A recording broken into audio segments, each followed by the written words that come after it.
for coming this evening. We'll go ahead and get started. We will start this evening with standing for our Pledge of Allegiance and remain standing for a moment of silence.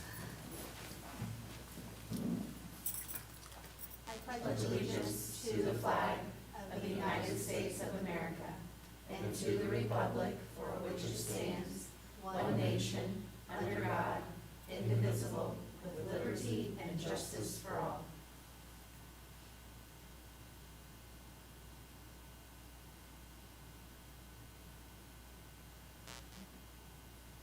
Thank you. May we have a roll call? Amy Lohr, Present. Rick Berger, Present. Carrie LaBella, Present. Stacy Killian, Present. Ken Warner, James Skelton, Christina Christ. Present. Thank you all for coming this evening to our Board of School Trustees meeting. At this time, we will take the first call for citizens' comments. These are on agenda items only. I don't have a slip, but I want to give you that chance. Seeing none, we will move on to our consent agenda. Move approval of the consent agenda. Second. We have a motion and a second for the consent agenda. Are there any questions or comments from the board? Seeing none, all those in favor signify by saying aye. Aye. Opposed or abstain? Thank you. Moving on to our new business, the personnel report and professional leave request. Mr. Michael Cox. Welcome this evening.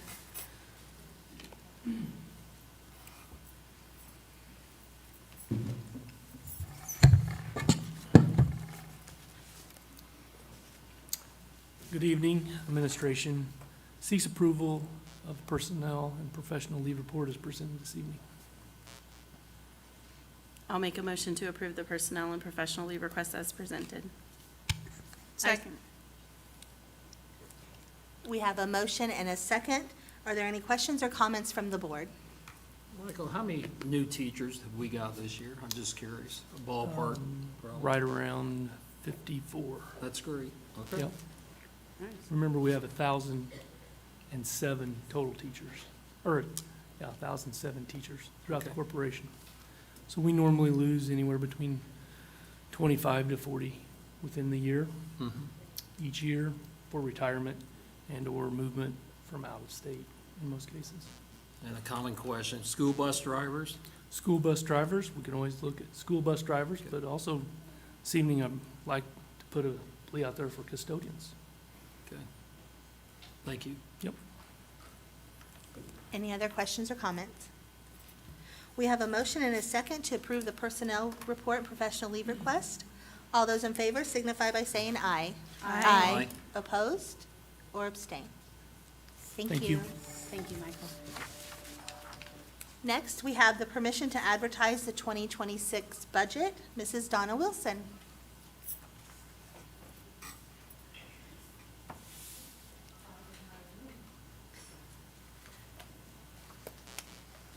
Thank you so much.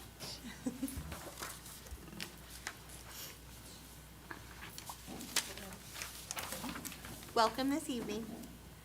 Evening. Tonight marks the first in a series of 3 meetings dedicated to reviewing and discussing the school corporation's proposed 2026 budget. This evening, we will provide an overview of our budgeting process, including the proposed amounts to be advertised, the assumptions used in developing both revenue and expenditure estimates, and the maximum increases ultimately permitted during the Department of Local Government Finances review. Our primary objective tonight is to request your authorization to advertise Budget Form Number 3, the Notice to Taxpayers, on Gateway, Indiana's public access website. Form 3 is a summary document that presents the proposed budgets and tax levies for 6 of the district's funds, including the education, operations, debt service, operating referendum, rainy day, and the inland casino fund. What we are presenting this evening is a framework establishing maximum thresholds for both budgets and tax levies. Advertising Form 3 makes these proposed maximums public and invites community feedback during the scheduled public hearing on September 29th. As always, our responsibility is twofold: to ensure our schools have the financial resources necessary to serve students well, while also maintaining fiscal responsibility to our taxpayers. We believe this proposed budget strikes that balance and reflects both of those priorities. The 6 funds we will discuss this evening are listed on this slide. 3 funds, Education, Rainy Day, and Inland Casino, require board adoption of a budget only, as they have no associated tax levy or tax rate. The remaining funds, Operations, Debt Service, and the Operating Referendum Funds, require publication and adoption of both a budget and a tax levy. The Education Fund is the district's largest fund and is the primary source of support for instructional programs and classroom services. It is funded almost entirely by the state, with revenues determined by student enrollment counts taken each October and February. In addition, the fund receives categorical grants for areas such as career and technical education, special education, and academic honors, as well as funding for curricular materials, which now flow through the Education Fund rather than a separate textbook rental fund. The Education Fund is used to cover salaries and benefits for teachers and classroom staff, instructional materials, counseling programs, special education cooperative services provided by Covered Bridge, adult education, and curricular resources. By statute, up to 15% of Education Fund revenue may also be transferred to the Operations Fund to support corporation-wide overhead costs. For 2026, we are proposing an Education Fund budget of $109 million. It is important to emphasize that this fund is not supported through local property taxes. Therefore, no tax levy or tax rate is proposed for the Education Fund. The Rainy Day Fund, established in 2016, is supported through transfers from other funds and is reserved for board-directed initiatives. For 2026, we are not proposing any expenditures from this fund. Therefore, no budget is being advertised for the Rainy Day Fund. If the need for expenditures arises during the year, the administration would present the request to the board in a public meeting, outlining the purpose of the expenditure and seeking an additional appropriation for that expenditure. As was the case in 2025, we are not proposing advertisement or adoption of a Rainy Day Fund budget for 2026. New to us in 2024, the Inland Casino Fund is supported exclusively by state-distributed casino tax revenue. For 2026, we propose a budget of $550,000 to support high school athletics by providing funds to offset revenue loss due to the elimination of student sports passes, and funds for student engagement in visual and performing arts programs, as well as other co-curricular activities. The Operations Fund is supported through a combination of the property tax levy, license excise tax, and a proposed $14 million transfer from the Education Fund, which will be a reduction in 2026, down from $16 million, which was transferred in 2025. This fund experiences the greatest impact from circuit breaker tax cap losses, with the Department of Local Government Finance projecting those losses at close to $10 million. The Operations Fund is essential to the district's non-classroom functions. It provides for the salaries and benefits of support staff, student transportation, including the purchase of buses, facilities maintenance, utilities, custodial services, capital expenditures, and the repayment of energy conservation projects. For 2026, we are proposing an advertised Operations Fund budget of just under $46.4 million.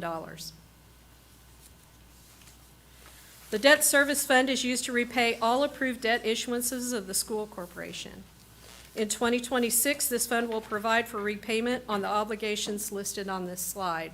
And I would like you to note that in 2026, we will pay the last payment on the Sarah Scott refunding bonds of 2017.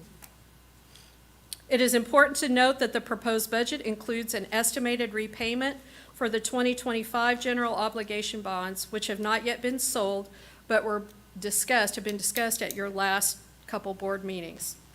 The levies and rates we will review later in this presentation are structured to allow for a 2-year repayment of those bonds. Once the board finalizes the repayment terms and the bonds are sold, the amortization schedule will ultimately determine the exact budget for the debt service fund. To accommodate the 2-year repayment of the 2025 bonds, we are proposing an advertised debt service budget of $15.195 million for 2026. The operating referendum fund is supported by a voter-approved tax rate of 16.22 cents and licensed excise tax.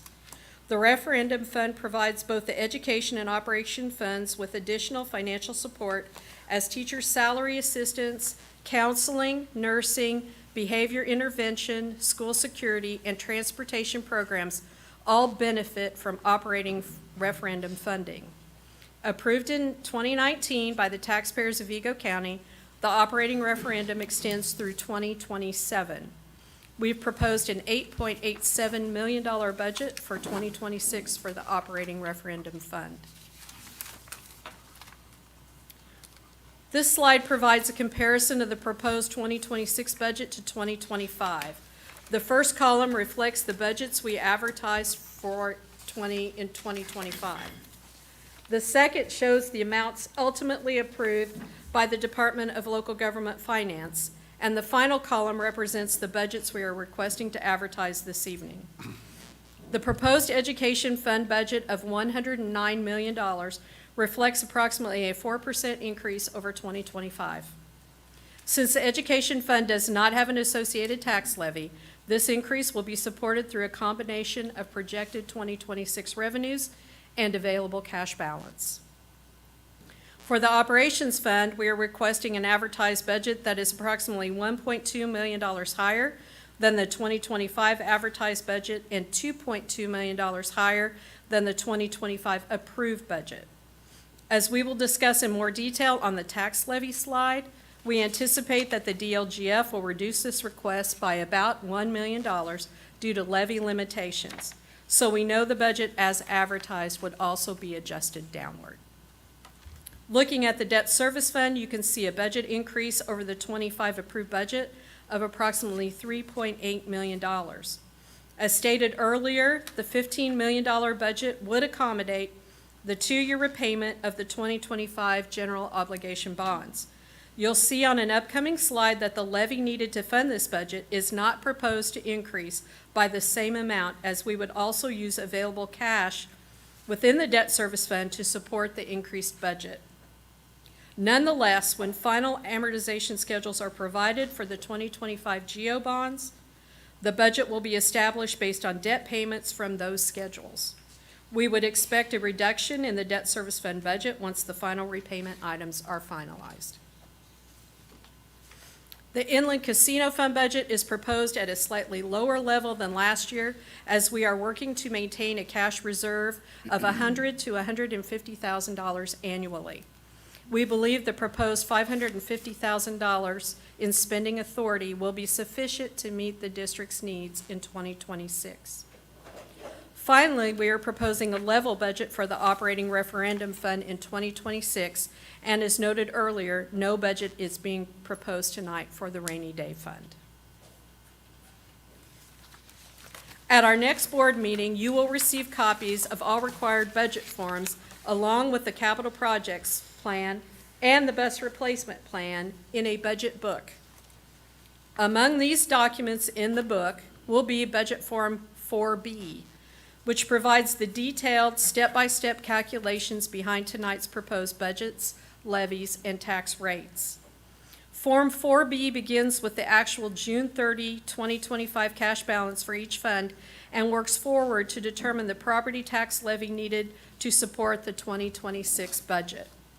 The form incorporates estimates of revenue and expenditures for the second half of 2025, including what we anticipate receiving in the December 25 tax distribution, to establish the cash balance that will be carried forward into 2026.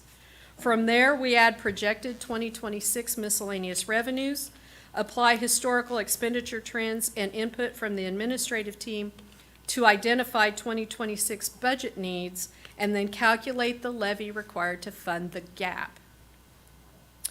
In developing these estimates, we relied on several key assumptions. We assumed a 98% collection rate on the 2025 tax levy, used DLGF estimates for license and commercial vehicle excise taxes, as well as financial institutions tax, and reviewed actual July and August 2025 expenditures, projecting September through December 2025 based on prior year experience. Finally, to calculate tax rates, we calculated and used 85% of the current assessed value for the operations and debt service funds. For the operating referendum fund, however, we added 22% to the current assessed value, since the tax rate of 16.22 cents was already a given as it was voter approved. We will revisit the significance of assessed value in more detail when we review the tax slide later in this presentation. Similar to the budget slide, this slide provides comparative data for the tax levies. As shown, there are no proposed local levies for the Education Fund or the Inland Casino Fund. In 2025, the total levy was approximately $50 million. For 2026, we are proposing advertisement of a $53 million levy. It is important to emphasize that the figures shown here represent maximums for advertising purposes. We fully expect these amounts to be reduced through the Department of Local Government Finance's review process. By statute, school corporations may increase their operations fund levy each year by a growth quotient calculated by the state. For 2026, the DLGF has set this growth quotient at 4%. During the review process, the DLGF will apply that limit, which will reduce the proposed $30 million levy to approximately $29 million, along with a corresponding reduction in the overall operations fund budget. As previously discussed, the debt service fund levy provides for a 2-year repayment of the $12.2 million general obligation bonds to be issued later this year.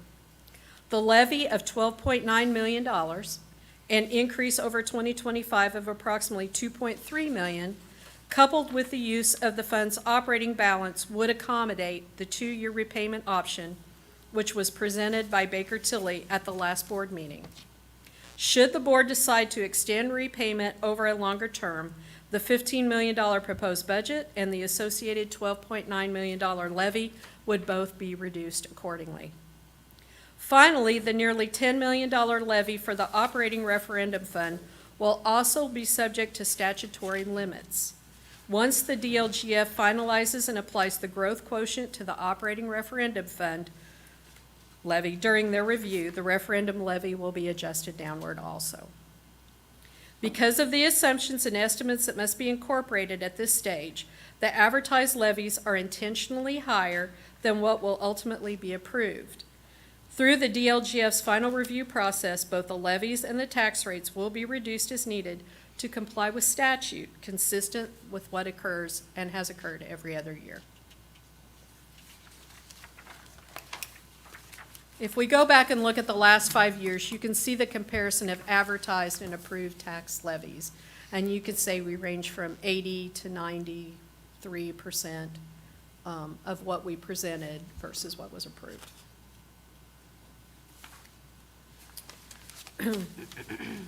This slide presents the projected tax rates, which, while not advertised on Form 3, could be calculated using the levy and assessed value information we have discussed this evening. When you receive your budget books at the next board meeting, Form 4B will show the detailed calculations behind these rates that are displayed on this slide. In 2025, we advertised a combined tax rate of $1.18. After review, the Department of Local Government Finance approved a rate of just under $1, specifically 97.61 cents. For 2026, we are proposing an advertised combined rate of $1.23. As we noted earlier when discussing assumptions, these rates were calculated using 85% of the current assessed value for both the operations fund and the debt service fund calculations of tax rates. The county has recently released assessed values for taxes payable in 2026, and preliminary reports indicate that the assessed value in Vigo County has increased by more than 25%. An increase of this magnitude will have a significant effect on the final tax rate for the school corporation. With levy growth limited by statute and with assessed value rising so sharply, the actual tax rate could be substantially lower than today's projections, and even possibly lower than our current rate of 97 cents. Following the advice of both the DLGF and our financial advisors at Baker Tilly, we are presenting higher rates for advertising purposes to ensure statutory compliance.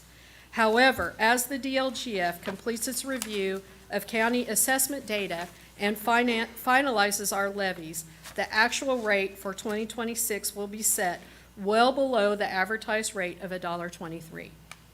In other words, what you see tonight represents the maximum, or what we might consider the worst-case scenario.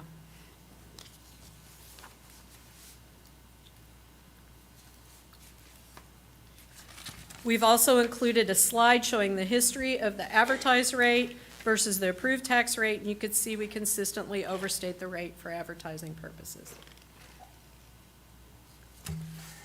Finally, I'd like to show the 5-year history of the school's final tax rate, and you can see that we have had a very consistent rate with a tax rate ranging from 95 to 98.8 cents. Here is the budget approval timeline. With the board's authorization this evening to advertise Form 3 on Gateway, the advertisement will be posted tomorrow.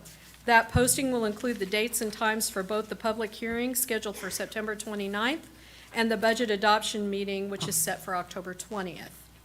It is important to note that between tonight and the October 20th adoption meeting, we expect the board will make a final decision regarding the repayment terms of the 2025 bonds.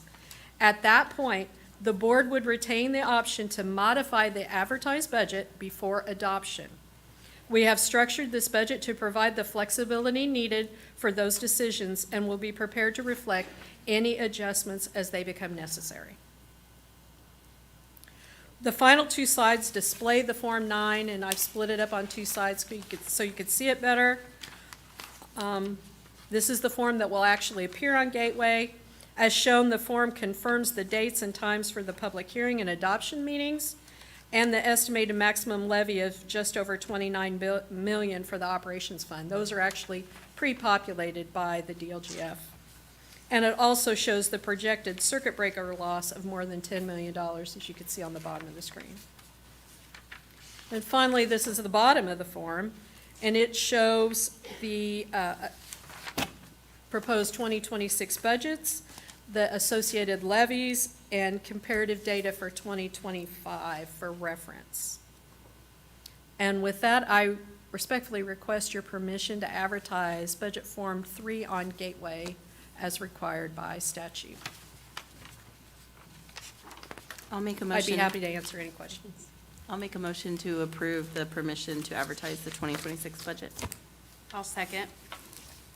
We have a motion and a second to provide permission to advertise the 2026 budget. Are there any questions or comments from the board? Appreciate all your work. I mean, it's a responsible budget. It really is. Thank you. Thank you. I know that you mentioned this already, but I just want to be super clear. When you included the 2-year repayment for the GO bonds, that's just based on kind of like the medium Right. of the options that they presented us Right. previously. And so, to be clear, we have the full authority to extend that to 4 years. Yes, and we can modify the budget the key about the budget is you can advertise higher and lower, but you can't raise it Right. after the advertisement. And I will say, if you go back and check the figures, the amount, the levy, the maximum levy that Baker Tilly exposed at the last meeting and discussed, if you use the current AV for the county, it is that increase of 4.95 cents that they discussed. But we used 85% of current assessed value, so that's why it increases it just a little more. Right. Yeah, and that was under the advice of our DLGF representative, but what we did today is to make sure that you were presented with the maximums. Because once we do this advertisement, we cannot Can't go go up back. from there, we can only go down from there. Understood. Thank you. You're welcome. The casino money fluctuates, doesn't it? Or- It does from quarter to quarter, and it's ranged, I think, from a low of about 135,000 to 170,000, give or take a little bit. It goes up and down. And we discussed that in length and tried to set a budget that we felt like we could always fund Yeah, and have funds remaining to carry over if needed. thank you. You're welcome. Any other questions or comments? At this time, we have a motion and a second to advertise the 2026 budget. All those in favor signify by saying aye. Aye. Opposed or abstain? Thank you. Thank you. Thank you. Thank you, Donna. Next, we have a curriculum update from Dr. John Newport. Welcome. Thank you.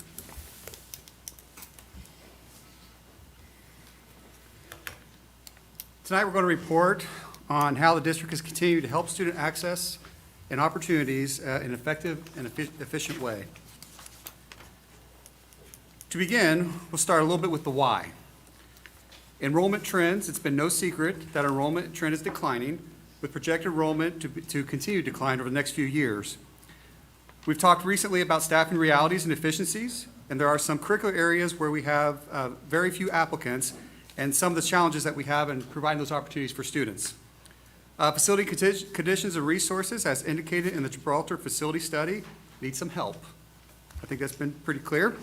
Breaking down barriers by transportation for students to and from our curricular opportunities. We'll talk a little bit about how we're helping to offer more opportunities for that. Family financial resources with over 60% free or reduced lunch. We have students with needs and trying to make sure we're giving them the same opportunities as students with resources. Just the county geography with the river, there's only 3 ways to cross the river. So trying to make sure that we're offering opportunities for students throughout the entire district in a way that's meaningful and consistent. Scheduling flexibility for our students and being able to work towards offering them more flexibility. And Vigo culture and how we're working to work within our schools and our students with the culture of the communities that they live in.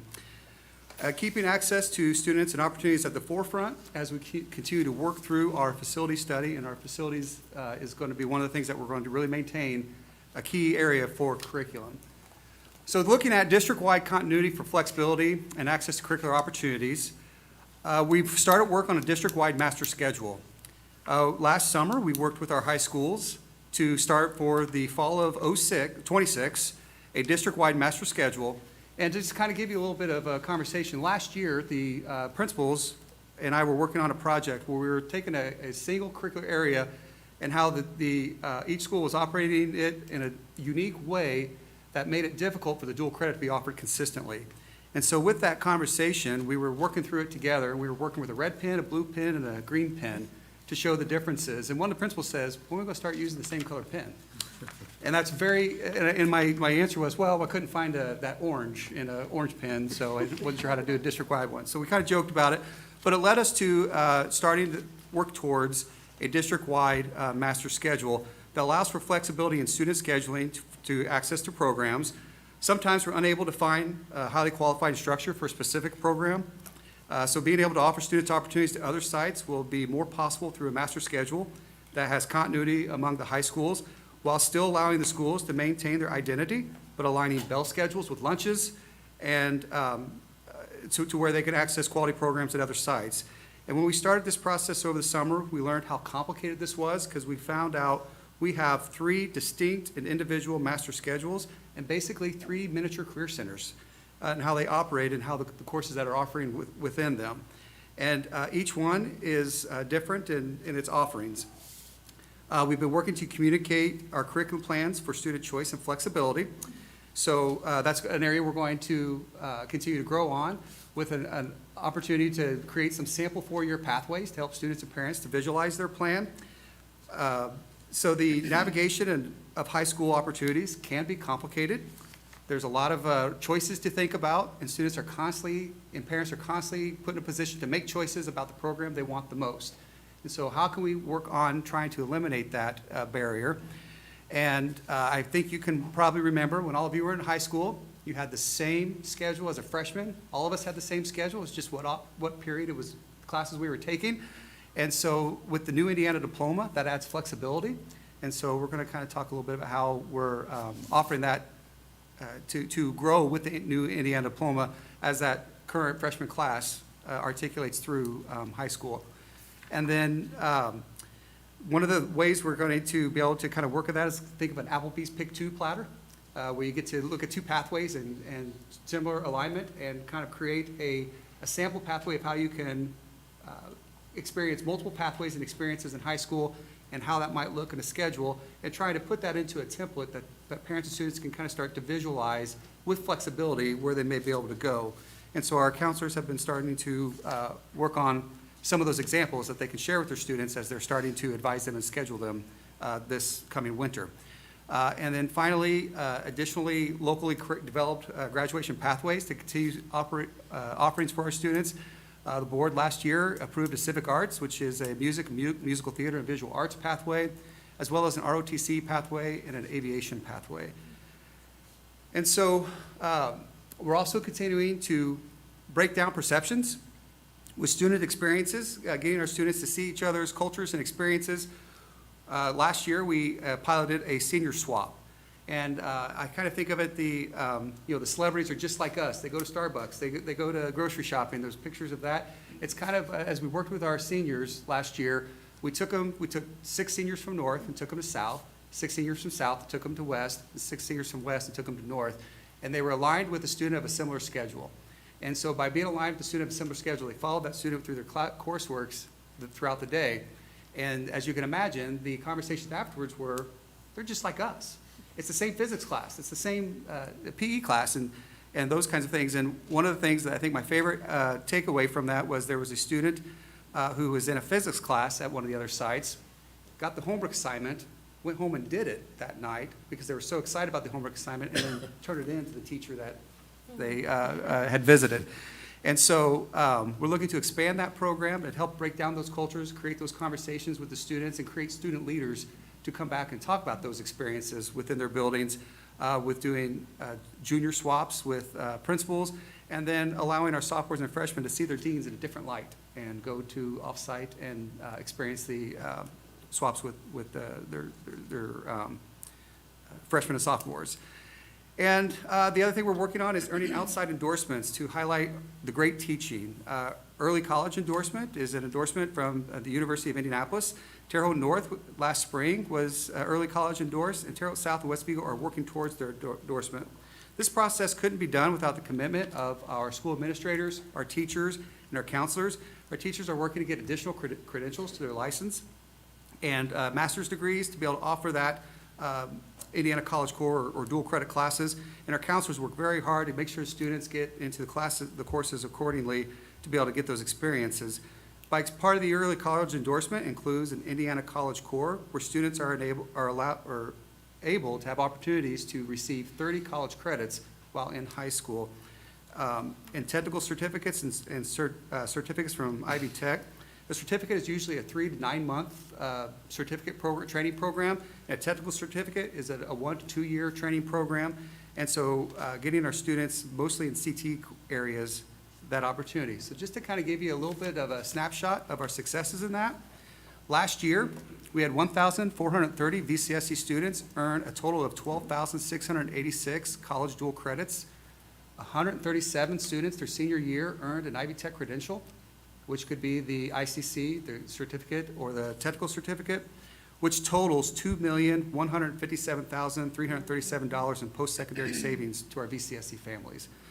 And all of that is not only a testament to our teachers, our counselors, and administrators, but it's a testament to our students.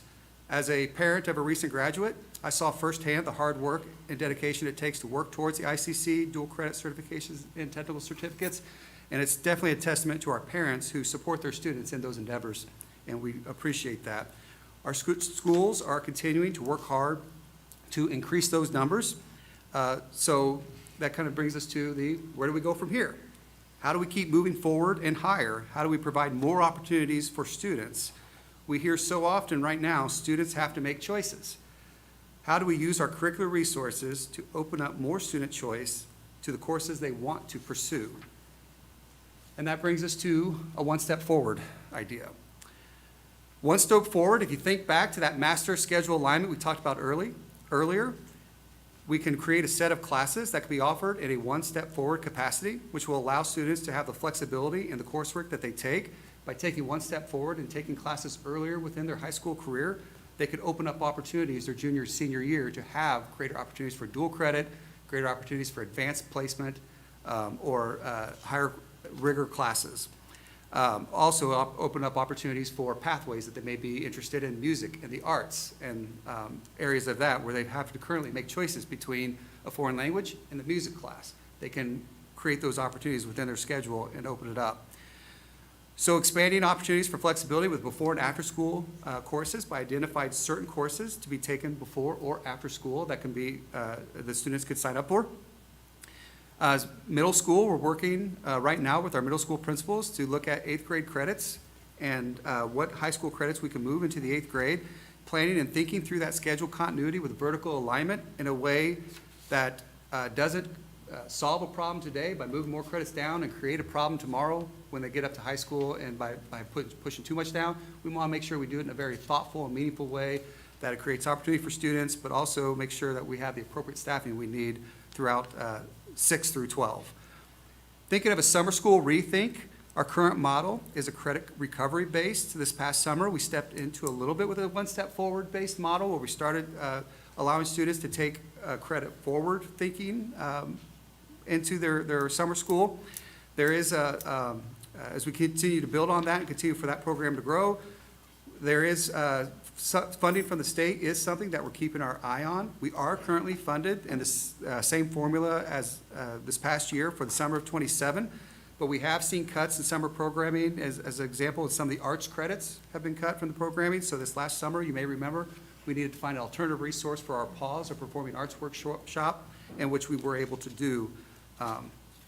And then stepping forward creates flexibility. It opens opportunities for multiple pathways for students, as also be able to shift between pathways. A VCSE transit program to open up experience with student access. I'll get a little bit more of that here in a little bit. And of course, stepping forward creates opportunities for Indiana College Core and early college. It also creates opportunities for senior early release schedules with internship and teacher mentoring. Offers students that are ready ways to earn credits more often and earlier, and opens up their senior year for dual credits and also internships. We are beginning to offer more senior work-based learning internships in the morning and in the afternoon.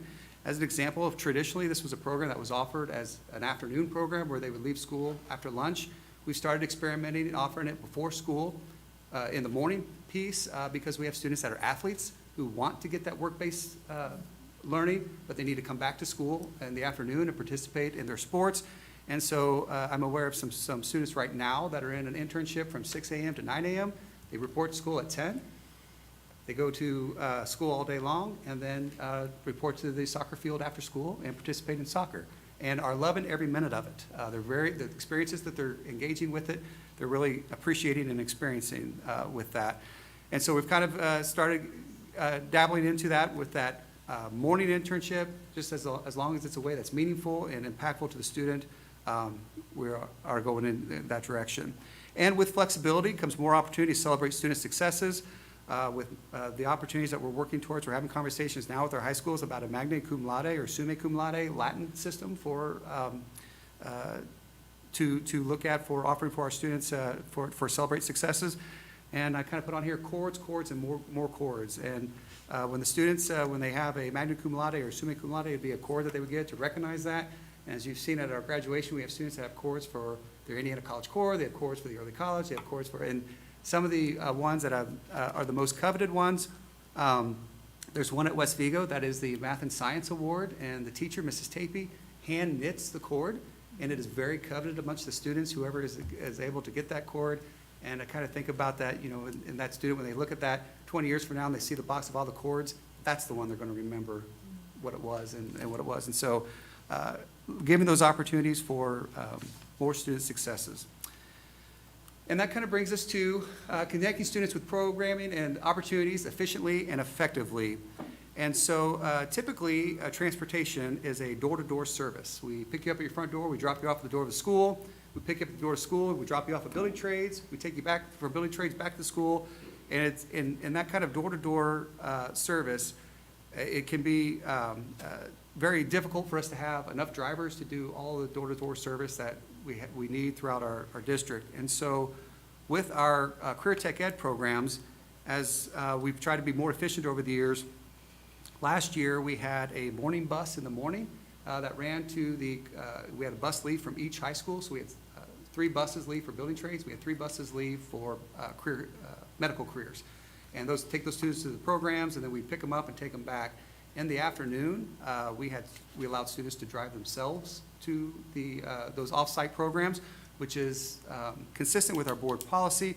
But the challenge that when we looked at it as a curriculum team, we looked at that student that has, say, a physics class that is only offered in the morning and their schedule doesn't work out, that student can now not participate in building trades unless he has reliable transportation. And that just breaks our hearts. And so we want to look at how we can revitalize the transportation program and kind of think through it. And if anything, in my 2 years out at facility operations, it was clear we have a bus driver shortage.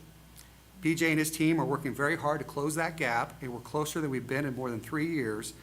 But how do we offer more transportation opportunities without digging into that bus driver shortage? And so we got to thinking, how can we go from 6 buses and in the morning only and do it in a more efficient way? And that's where we started thinking outside the box, and we hatched an idea. It's based more on a city transit system. This is a picture of our students this morning at Woodrow Wilson Middle School, which is our transfer spot, and we implemented it this fall. There's room for growth as we continue to work on our master schedule, but we're utilizing the current bus driver scheduled day. So currently, most of our bus drivers drive 6 a.m. to 8 a.m., roughly, give or take a little bit, and 2:30 to 4:30. And so we've taken that schedule and we've just kind of scrunched it a little bit and made it 8 a.m. to 10 a.m., and then on the backside, 1 o'clock to 3 o'clock. And so we have those 2-hour schedules there, and then we have some midday runs that we'll have them run a little bit extra time in that middle time. And it works out real nice because it's the way we can pay them within the current bus driver handbook. It's already established within it.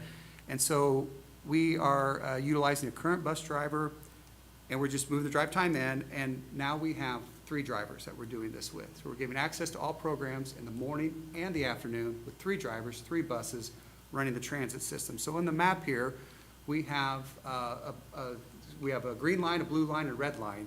And so there on the left side, we have West Vigo High School, where a bus will leave West Vigo. It'll drive into the Woodrow Wilson transfer station. And then the bus will leave from south and drive to the Woodrow Wilson transfer station, and the bus from north will drive to the Woodrow Wilson transfer station. They all arrive at the same time.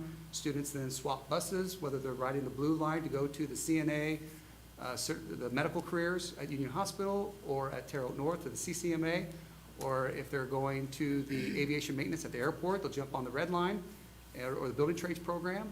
They can also access Terre Haute South with the Planetarium, Army, ROTC, Booker T. Washington, and machine trades, where our lone machine trades teacher in the whole district teaches. And then if we needed to, we have an Ivy Tech that we can add on option as well with the red line. And then the green line students will hop on the green line if they're going to the Deming Early Learning Center for early childhood or education professions at Terrytown. They then are there on site for a few hours, and then we run the route backwards, and they all get back on the bus, run back to the transfer station, transfer to their home school, and then return to their home school. This also gives us the opportunity for programs, say at Terre Haute North, like the auto body program that is only at Terre Haute North.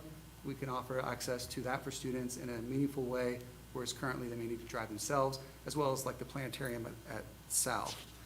And it also gives us opportunities for more opportunities at Ivy Tech, if we can, as we look to working through our master schedule.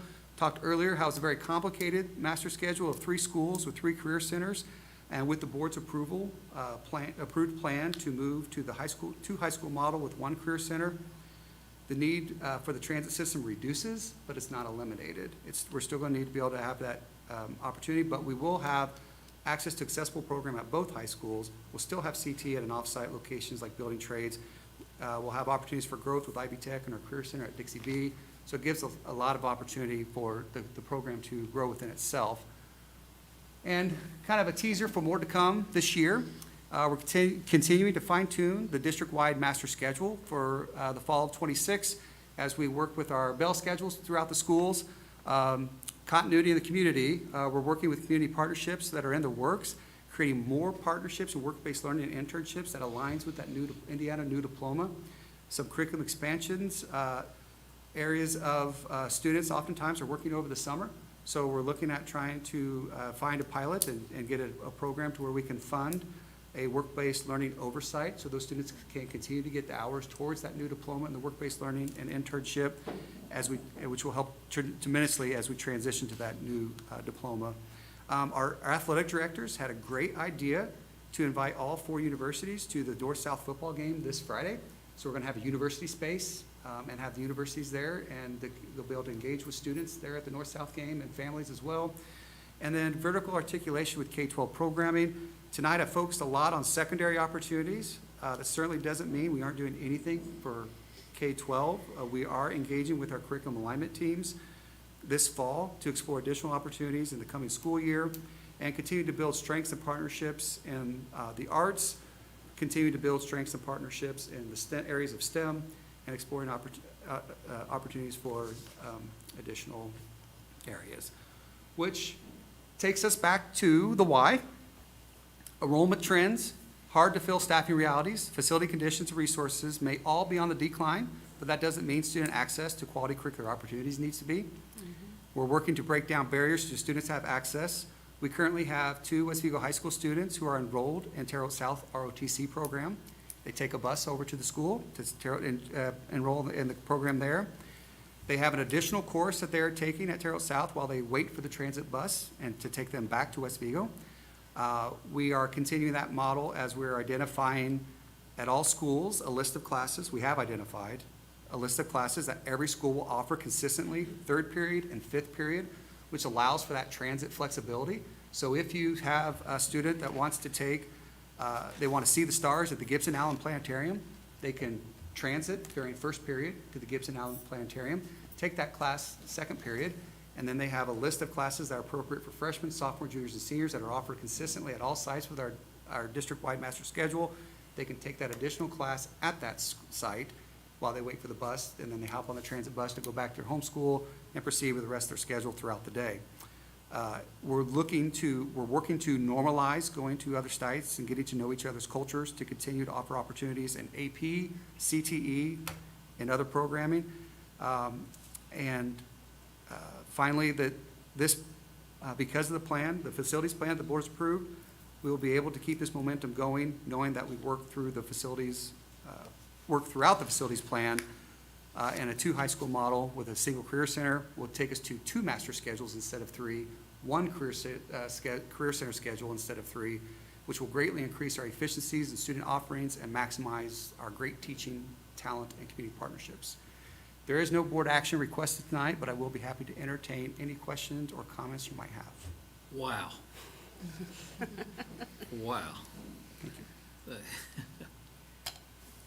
Is that sums it? it up. Oh, okay, because I have a question. Yeah, go ahead.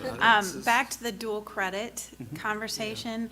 When students earn dual credit, is it universally applicable to like all universities, like public universities in Indiana, or is it just Ivy Tech or ISU? So if they earn the Indiana College Core, it is, that is 30 credits that are accepted at all state universities. Oh.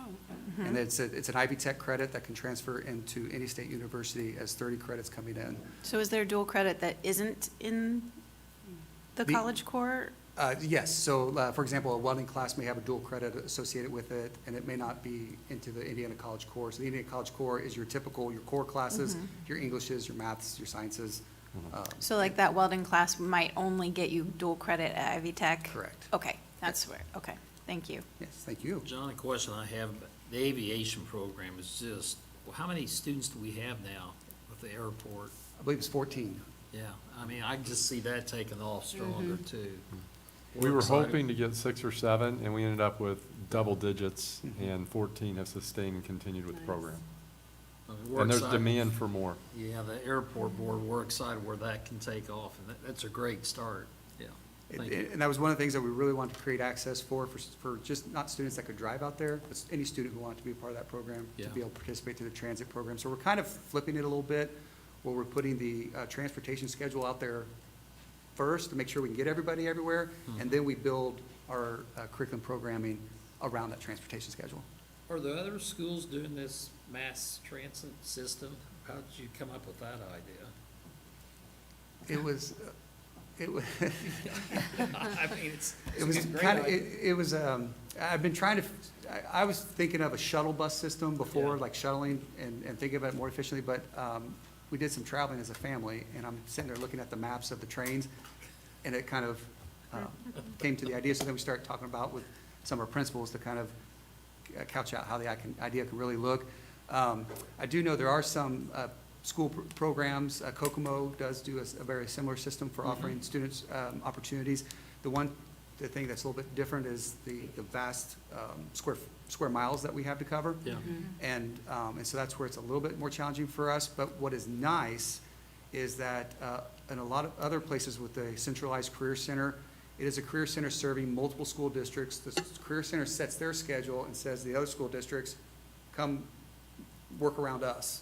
Yeah. In this case, we have the flexibility to create our own schedule and create that works for us and our students all the way around in a more unified fashion. And so we have that little bit of advantage in that.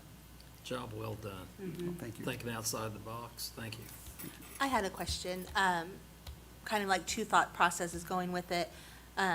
Obviously, if students are taking advantage of these programs like the ROTC or aviation or other opportunities where they have to travel, and you talked about they're able to take another class while they wait for the transit to come, are they behind at all in not taking a course during that travel time?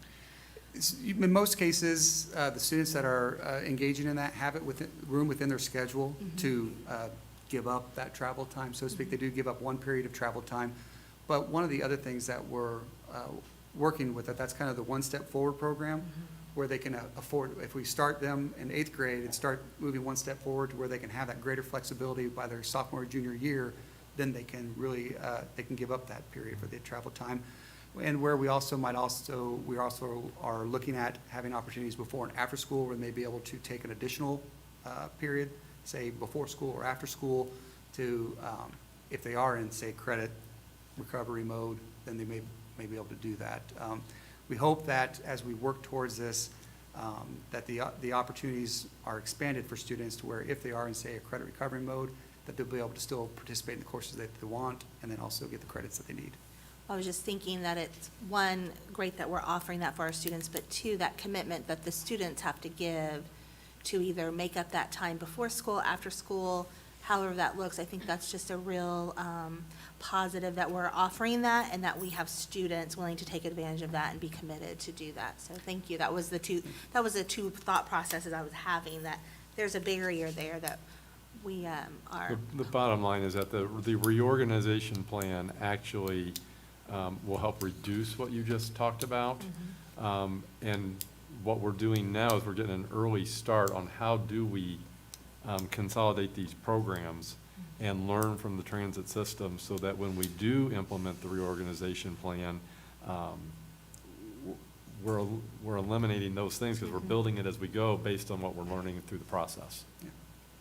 Can I ask Thank a you. question? It's kind of off of Stacy's about the One Step Forward. I've heard of the before and after school credits, but the going down into middle school, what does that look like? Like from a teacher standpoint, are they gonna have to do is their license okay for secondary, or are they gonna have to do different, That's part of looking to taking a deep dive into what our teacher licensing is and what we can offer, and that's where we don't want to create a problem to solve a problem. And that's where, that there is something, yes, we would, if, depending on what the course is that we're offering, the teacher would need to be licensed to be able to offer the credit. That's one of the things in terms of the complication. We've got there's not very many left, but there's a few that are on Bulletin 400, some that are on Rules 46, 47, or 2002, or REPA 1, and then there's REPA 2, and then I think there's REPA 3. So that's 6 different licensing things I just talked about, and each one of them's a little bit different, so that's the reason we're gonna have to do the deep dive. Because like my license was 5 through 12, but when they did the 2002, they eliminated the 5 through 12 license, and so those are things that will, that's why this is a challenge, to try to piece the whole thing together. For multiple reasons, but that's one of them. Thank you. Thank you for this work. It's exciting, and to be a step ahead or several steps ahead of what a consolidation reorganization may look like as we move forward. So thank you. Thank you. Thank you, John. Anything else from the board? Okay, thank you so much. Thank you. At this time, we are moving on to second call for citizen comments. I have 2. First, I have Matt Larimer, and he would like to speak on TIF funding this evening. Thank you for coming and welcome. I've never sat down while speaking, so this is gonna be Just a reminder, we have 3 minutes, and Katie Shane will add the timer Start the up on timer. the screens. Okay. And we just ask that your comments Well- remain respectful and as we move forward. First, I want to promise each of you, I did not know Dr. Newport was gonna make this presentation tonight. Okay? But since I am here, I do want to say, as the building trades instructor, the transit system has been fantastic for our program. We saw a dramatic increase in participation. I think a big part of that was the transit program. So I want to thank him and let you know it is working. It's been working great for our program. But the reason I came to speak was primarily just to put it on your radar that a school corporation in Allen County has started using their TIF districts to help fund their school, to contribute money to their school corporation. I'm going to keep this really short regardless of the time limit, because usually when I start talking about tax increment financing, I can see people's eyes like glaze over because it's a boring topic, but I'll keep it very short. The program was started in the 70s, and it was meant for a community to designate an area to incentivize investment in what they consider blighted communities. So the way it works is you designate an area as a tax increment financing district, and then any increase in assessed value in that district could then only be used for infrastructure in that district. So essentially what it did was you invest in that community, and then the increased value, tax value from that district would be used in that community. And it was meant to be used to help blighted communities. It quickly became used to incentivize private companies as an incentive for large private companies to come to a community. So we currently use we currently have several TIF districts in the community. So some of the uses that have been done in the past are the industrial park TIF has been used to buy equipment for private companies. The downtown TIF was used to renovate the police station, and the east side TIF, a lot of that money was used to provide infrastructure for increased traffic flow to the casino. So we're talking tens of millions of dollars. I won't go into the weeds on all the amounts, but Allen County has used their TIF districts to help fund their schools, and I just wanted to put that on the board's radar as a potential. I don't know what I made it. Thank you. She's coming. She was coming. Thank you so much. Thank you. Next, I have, if I say your name wrong, please correct me. Is it Garion Woods Senior? Did I say that correctly? Okay.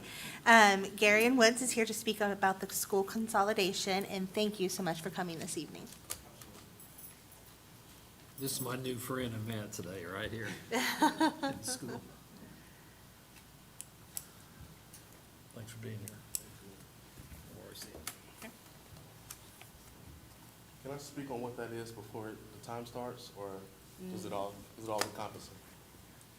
I can speak, do you want to speak, you said this is your new friend, do you want to share real quick before his time starts? Yeah, so we had a great visit today at Devaney Elementary School.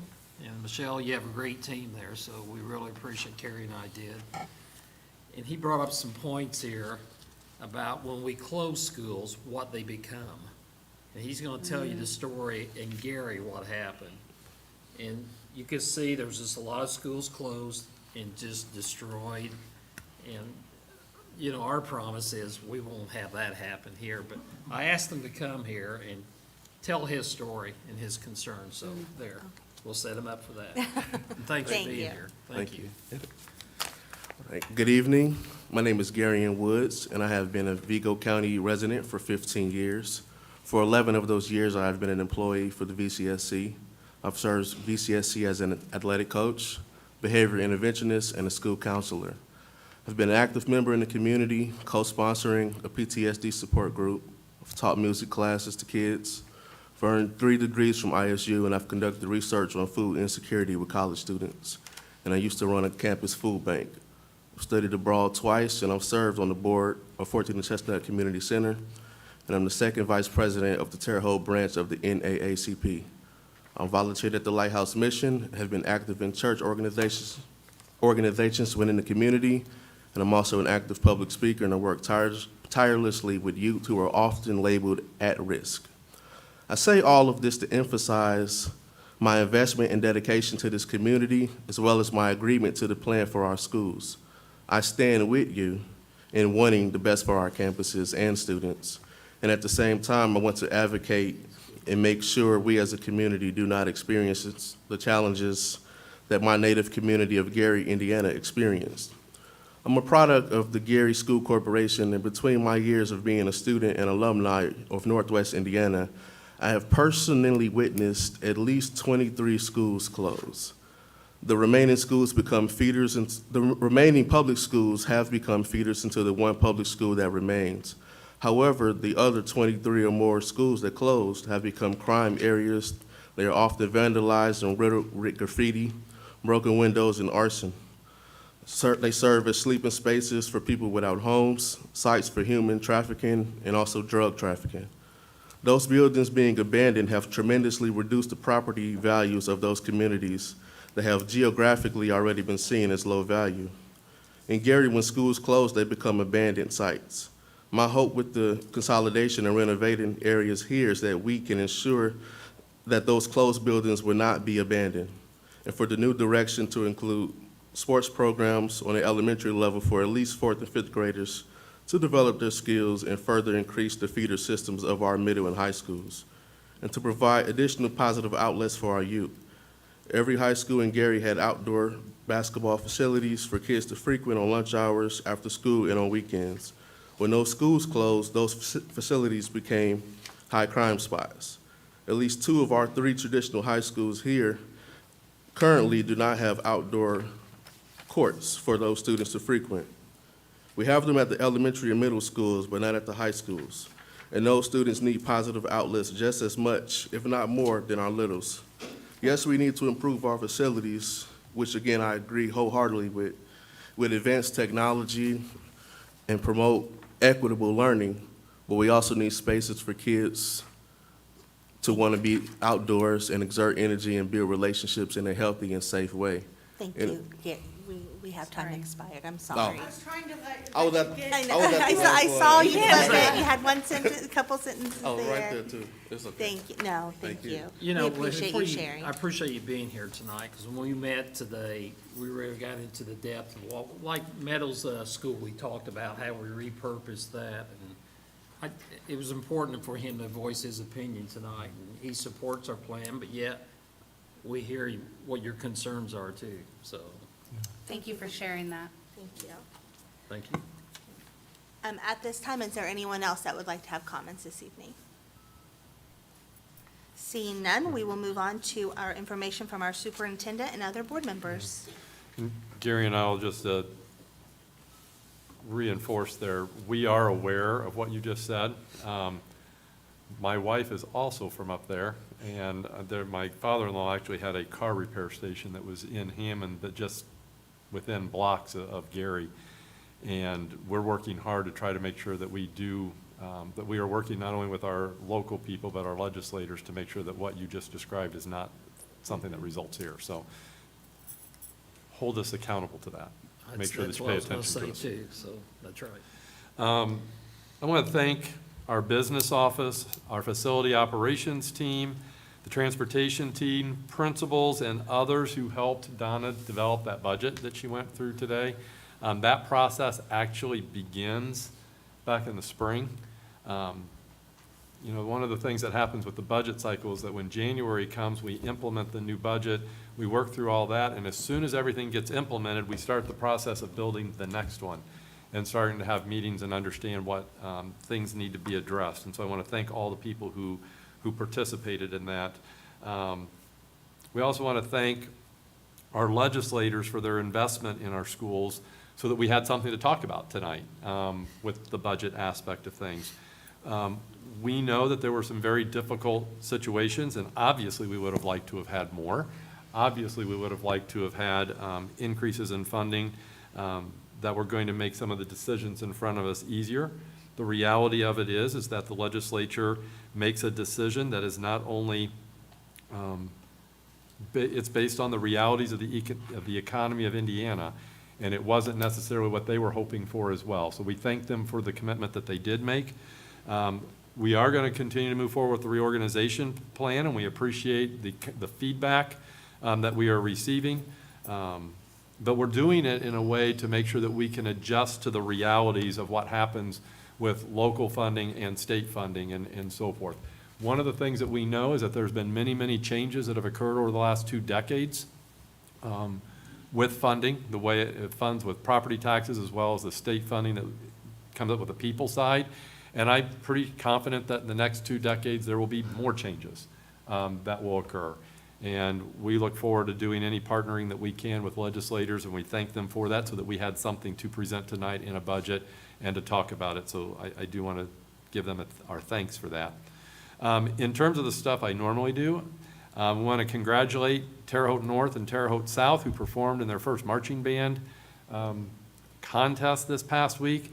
The Pride of South Marching Band placed 2nd of the 7 bands at their particular site that they went to this past weekend in Brownsburg in the Scholastic A, and they placed 1st in the music part of it.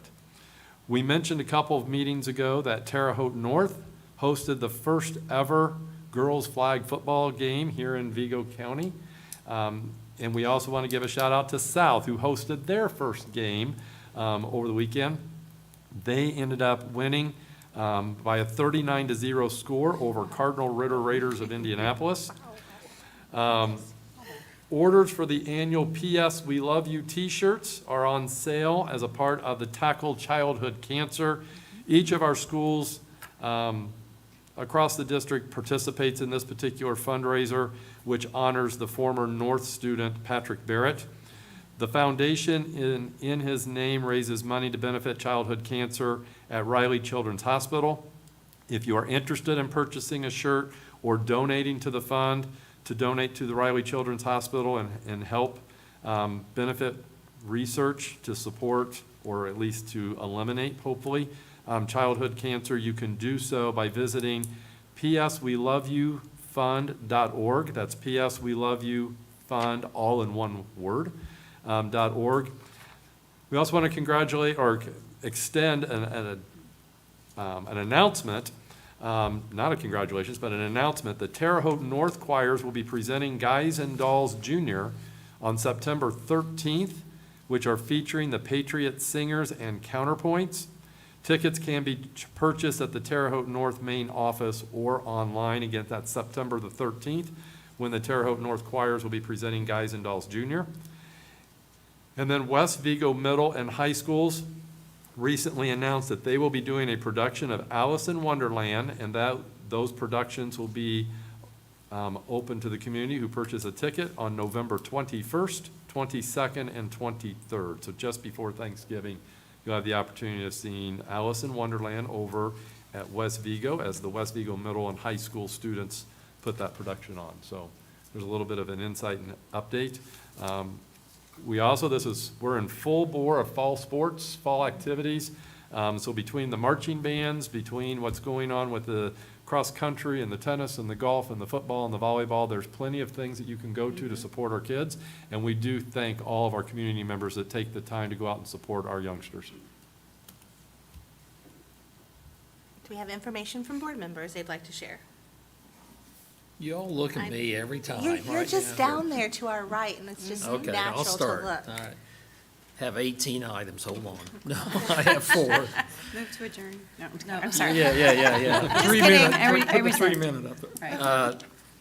As you know, the board members are out visiting the schools. Had a great visit at Devaney there today. Michelle, just your staff was really open to us and supportive too. So thank you for what you're doing, as all the principals are out there.